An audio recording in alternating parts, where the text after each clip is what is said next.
Hello everyone, so আজকে আমি তোমাদের সাথে একটা ইম্পর্টেন্ট মেসেজ শেয়ার করতে চাই। এখানে আমি একটা ভিডিও দিলাম, এই ভিডিওটা তোমরা একটু দেখো।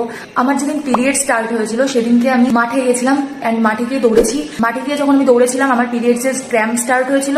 সো আমি ভেবেছিলাম যে বাড়ি গিয়ে কিছু যোগা করব, বাট আমি বাড়ি এসে কপালভাতি করি অ্যান্ড কিছু স্ট্রেচিং ওয়ার্কআউট করি, যেগুলো তোমরা এই ভিডিওটাতেই দেখতে পাবে। বাট সেই দিনকে আমার সাথে যা হয়েছে মানে আমি তোমাদেরকে বলে বোঝাতে পারবো না। সেদিনকে আমি বিভৎস পরিমাণে পিরিয়ডসের ক্র্যাম্পস হয়, আমি সারাদিন বিভৎস রকমের কষ্ট পাই। দেন আমি ইউটিউব ঘেটে অ্যান্ড নেটে সার্চ করে এটাই জানতে পারি যে পিরিয়ডস চলাকালীন কোনো মতে কপালভাতি করা যাবে না, যেটা আমার সব থেকে বড় ভুল ছিল।